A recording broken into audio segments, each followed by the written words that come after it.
Isaiah 9. Nevertheless, there will be no more gloom for those who were in distress. In the past he humbled the land of Zebulun and the land of Naphtali. But in the future he will honor Galilee of the nations by the way of the sea beyond the Jordan. The people walking in darkness have seen a great light. On those living in the land of deep darkness, a light has dawned. You have enlarged the nation and increased their joy. They rejoice before you as people rejoice at the harvest, as warriors rejoice when dividing the plunder. For as in the day of Midian's defeat, you have shattered the yoke that burdens them, the bar across their shoulders, the rod of their oppressor. Every warrior's boot used in battle and every garment rolled in blood will be destined for burning, will be fuel for the fire.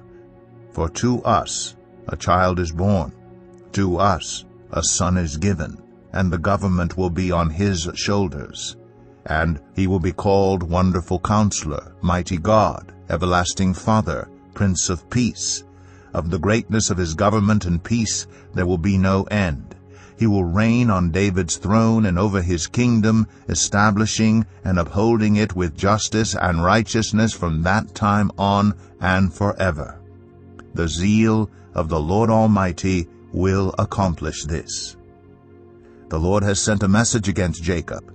It will fall on Israel. All the people will know it, Ephraim, and the inhabitants of Samaria, who say with pride and arrogance of heart, the bricks have fallen down, but we will rebuild with dressed stone. The fig trees have been felled, but we will replace them with cedars. But the Lord has strengthened Rezin's foes against them, and has spurred their enemies on. Arameans from the east and Philistines from the west have devoured Israel with open mouth. Yet for all this, his anger is not turned away. His hand is still upraised. But the people have not returned to him who struck them, nor have they sought the Lord Almighty. So the Lord will cut off from Israel both head and tail, both palm branch and reed, in a single day. The elders and dignitaries are the head. The prophets who teach lies are the tail. Those who guide this people mislead them, and those who are guided are led astray. Therefore the Lord will take no pleasure in the young men, nor will he pity the fatherless and widows. For everyone is ungodly and wicked, every mouth speaks folly. Yet for all this his anger is not turned away, his hand is still upraised. Surely wickedness burns like a fire, it consumes briars and thorns, it sets the forest thickets ablaze, so that it rolls upward in a column of smoke. By the wrath of the Lord Almighty the land will be scorched, and the people will be fuel for the fire. They will not spare one another. On the right they will devour, but still be hungry.